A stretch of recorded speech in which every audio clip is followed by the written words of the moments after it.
Toki, nous voici déjà au jour 8 et on va s'intéresser aux noms propres, si on peut dire, ou aux noms qui sont non officiels. C'est-à-dire, comme vous le savez, on a déjà un certain nombre de mots dans notre besace. Il y en a 120 en tout dans le dictionnaire officiel, mais parfois on a eu besoin d'utiliser des mots qui sont en dehors de ce dictionnaire, non pas parce qu'on n'a pas le sens, mais parce que ce sont par exemple des noms de personnes, des noms de lieux, des marques déposées ou des choses comme ça, ou des mots avec lesquels on n'a pas la possibilité d'expliquer ce que c'est en utilisant les concepts véhiculés en Tokipona. Donc c'est pour ça que ce sont les seules exceptions à la règle d'écriture tout en minuscules. Puisqu'on doit commencer, ils doivent commencer par une majuscule, et on les considère comme des adjectifs. Donc ça ne peut pas être des mots qui sont utilisés tout seuls, ce sont des mots qui doivent nécessairement être accompagnés de leur concept principal. Alors vous allez voir ce que ça veut dire.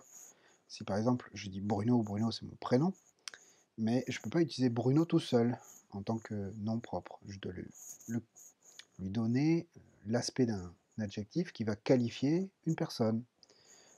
Si par exemple on parle de Bruno comme un chien, ce sera Soweli Bruno. Si on parle d'une terre, d'un lieu, d'un pays, ce sera Ma. Donc c'est Ma Islande. Seulement les exemples que je vous donne là pour dire que Bruno devient l'adjectif, etc., tout ça, ça marche bien en français. Le problème, c'est que par exemple, en Tokipona, il n'y a pas la lettre B, il n'y a pas la lettre R non plus. Alors le U, le N, le O, on l'a, mais on a un gros problème, c'est que phonétiquement, on n'est pas capable d'exprimer Bruno en Tokipona. Donc qu'est-ce qu'il faut faire? Il faut tokiponiser les noms, si c'est un mot qui existe, tous les noms non officiels, c'est-à-dire les noms qui n'appartiennent pas au dictionnaire. Alors pour cela, on dispose d'un certain nombre de syllabes. Alors je vais passer assez rapidement là-dessus parce que vous devriez apprendre ça par cœur, ou même si vous ne l'apprenez pas, c'est que vous le savez déjà. Et pour les plus malins d'entre vous, vous verrez qu'il y a des syllabes qui sont dites interdites. Par exemple, la syllabe J-I, yi, elle est interdite, c'est-à-dire qu'elle n'est pas valide. Pareil pour la syllabe ti, ou wo, ou wu. Alors pourquoi est-ce que ces syllabes sont interdites? C'est parce que dans certaines langues, par exemple, yi, on aurait du mal à différencier le double i en fait. Le ye et le i, ensemble, côte à côte, ça sonne très difficile. Pareil pour ti, ou ti qui est un petit peu prononcé, le t est peut-être un petit peu prononcé comme un s, donc on aurait une sorte de mélange entre le si et le ti. Et pour wow et woo, c'est également la même chose, hein, le ou, le ou et le w se confondraient par exemple dans la syllabe ou. Donc c'est pour ça qu'on tokiponise. Alors pour tokiponiser, il y a quelques petites règles. D'abord, une des règles les plus importantes, il faut utiliser le mot dans la langue d'origine. Alors là, par exemple, l'exemple que je donne, c'est Allemagne. Alors nous, on dit Allemagne. Donc on pourrait penser que pour traduire Allemagne en Tokipona, il faudrait dire Ma Alimane. Eh ben non, il faut utiliser Deutschland. Alors pour Deutschland, c'est un petit peu compliqué, donc on dit Ma Tursi. Et on respecte à la fois la phonétique Tokipona, donc T, O, To et SI, Si. Et on utilise donc le nom dans sa langue d'origine, donc en allemand. Allemagne se dit Deutschland.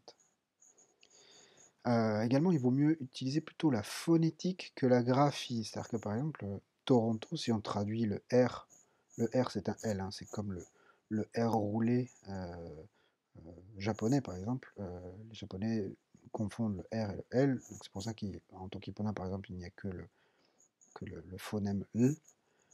Donc on pourrait dire que Toronto, ça deviendrait Toronto.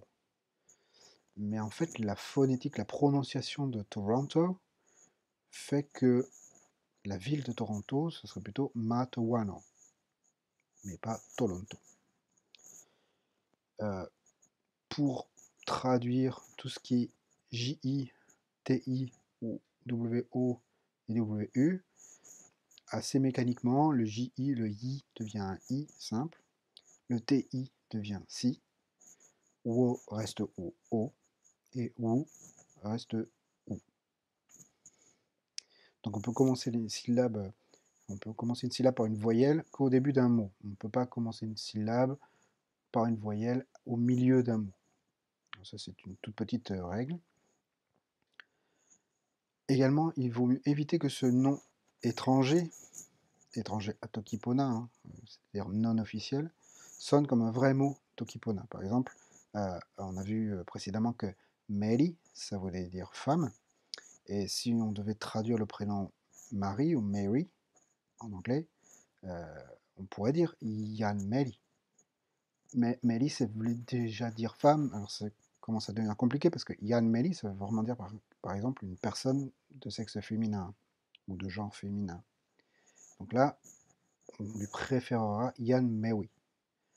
Par contre, voilà, ce que j'ai mis en aparté, pour le prénom Yann, si vous voulez tokiponiser Yann, j'ai pas de solution pour vous. Malheureusement, si vous vous appelez Yann, vous appellerez Yann Yann. Et j'ai pas de... Je suis désolé, mais j'ai pas d'échappatoire à ça. Ce qui nous donne pour Bruno une tokiponisation que j'ai choisie moi parmi plusieurs possibilités qui s'offraient, qui est Yann Piluno. Donc attention, hein. On rappelle la règle, ces mots ne peuvent pas être utilisés seuls. Si par exemple je veux dire je m'appelle Bruno, je ne peux pas dire mi Piluno, moi Piluno, moi Bruno, ça ne marche pas comme ça. Je dois dire mi Yann Piluno. Et alors pour l'Islande, pareil, hein, on n'utilise pas le mot tout seul, on utilise ma devant. Donc ma, c'est le mot le plus important. On veut désigner une terre, un lieu, un pays, un continent. Et ma Isiland, c'est le nom officiel pour l'Islande. Sachant que dans le livre officiel Tokipona, et on peut trouver également des ressources sur Internet assez facilement, on a des exemples de noms propres et on sait comment dire tous les noms de beaucoup de villes, de quasiment tous les pays, etc. Et comment traduire, entre guillemets, un nom propre en Tokipona. Bien entendu, c'est pas facile. Il y a parfois des moments où vous allez tordre un peu le nom français, anglais, italien, espagnol, chinois, ce que vous voulez, et vous n'arriverez pas à trouver une traduction parfaite. Faites de votre mieux. Il n'y a pas de traduction toujours officielle, même si le livre officiel en a, c'est pas toujours évident. Il y a même des choses qui, pour moi, sont très discutables. Enfin bon, ce sont des choses qui sont admises dans la communauté. Et en même temps, c'est pas très grave parce que l'essentiel, c'est d'être compris d'une certaine manière. De dire, voilà, je vous parle de la France, je vous parle de mon prénom, je vous parle du site internet que j'ai vu. Bon, voilà, c'est l'essentiel. Bon, on passe à quelque chose d'un peu plus concret, hein, pour utiliser l'impératif. Alors, pour utiliser l'impératif, on va utiliser un mot qui, une fois de plus, hein, est un mot entre guillemets de liaison ou un mot, un marqueur, qui n'a pas de sens en lui-même, qui est O. Et O, c'est la place de l'impératif. Donc, par exemple, si je vous dis O moku e kiri sina, vous devriez peut-être deviner ce que ça veut vouloir dire, si je vous ai dit que O, c'était la marque de l'impératif. Ça veut dire, eh, mange les épinards. Le O, donc, c'est l'impératif, hein, je donne un ordre, et ce qui suit, c'est le verbe, donc l'action de manger. O moku, c'est mange. Et ensuite, je continue la phrase avec le complément d'objet, en disant mange des épinards. Alors là, j'ai choisi épinards parce que c'est ce qui est le plus évident, mais ça peut être tes brocolis, ton chou, ton pamplemousse, ce que tu veux. Puisque kiri, c'est à la fois les légumes et les fruits.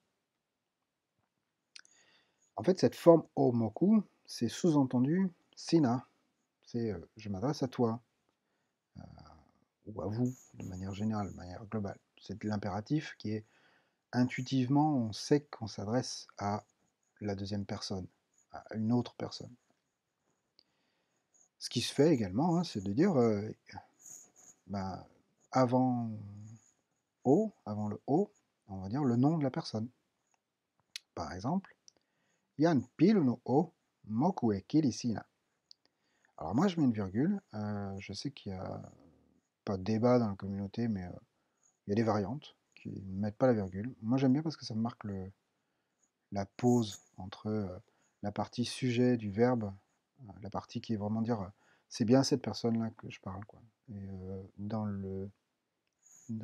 la graphie, ça se voit mieux d'avoir la virgule parce que on va faire une pause, on va dire hé Bruno, mange tes épinards. Voilà, c'est comme ça que je le sens en tout cas. Et donc, il paraît que ça s'appelle le vocatif. Enfin, moi, je suis pas grammairien, hein. Peut-être que je dis une connerie énorme d'ailleurs, mais enfin, c'est pas grave. Alors maintenant, petit exercice. On s'adresse à sa maman et on lui dit hé maman, je n'ai pas mangé mes épinards. Alors là, c'est pas de l'impératif, hein, c'est du vocatif.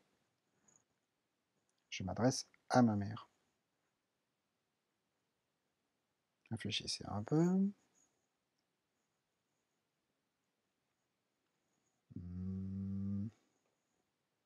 Ah, c'est simple. Je n'ai pas mangé mes épinards, c'est mi moku ala e kiri mi. Et à qui je m'adresse, c'est mama o. Vous voyez que le mama o, il est au début de la phrase, hein. La partie vocative, la partie contextuelle d'une certaine manière. Même si on n'utilise pas la, il y a quand même une histoire de contexte. Elle se met au début de la phrase. Allez, petite salve de vocabulaire. Akesi, l'animal moche. Donc le lézard, le reptile, l'escargot, la limace, les trucs comme ça, quoi. Les trucs gluants, pas beaux, vilains, les gobelins, les orques, comme vous voulez, quoi. Mais, tout ce qui est moche, tout ce qui est pas mignon. Alors on attaque les couleurs. Alors là, attention, hein, parce qu'elles se ressemblent beaucoup, vous allez voir. Donc il faut bien bûcher le vocabulaire. Yellow, c'est jaune. On entend le yellow anglais. Donc c'est jaune ou jaunâtre, approchant, hein. On est toujours dans du tokipoda, dans quelque chose d'assez vague.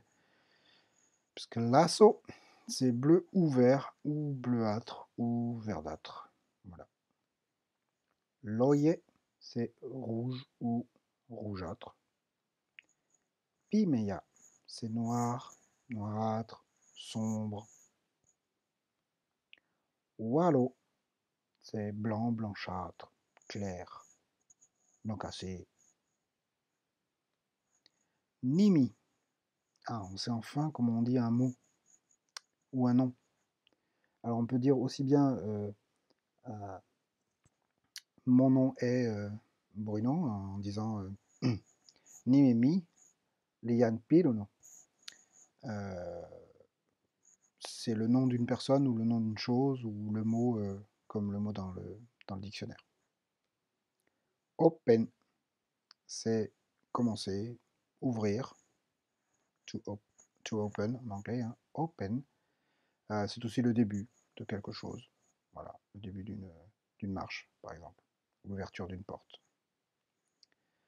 Pan.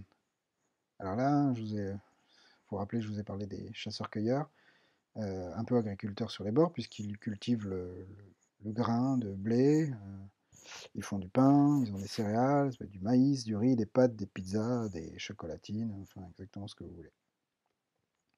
Allez, petit exercice pour finir cette leçon. On va utiliser le vocatif pour dire hé, le lézard vert, ne bousille pas ma baguette de pain. Réfléchissez un petit peu pour savoir comment est-ce que vous allez pouvoir dire ça.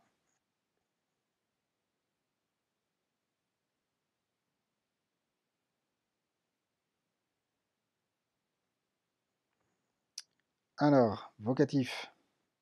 Akesi lasso o, pakala ala et pan mi. Alors, pakala, on l'a vu il y a très longtemps, c'est détruire, écraser, écrabouiller. Et là, on lui dit akesi lasso, li pakala ala. Sauf que là, on remplace li par o, en disant le lézard vert, là, on ne sait pas s'il est bleu ou vert, hein, c'est lasso. Akesi lasso o, pakala ala et pan mi. N'écrabouille pas ma baguette. Voilà, c'est tout pour aujourd'hui.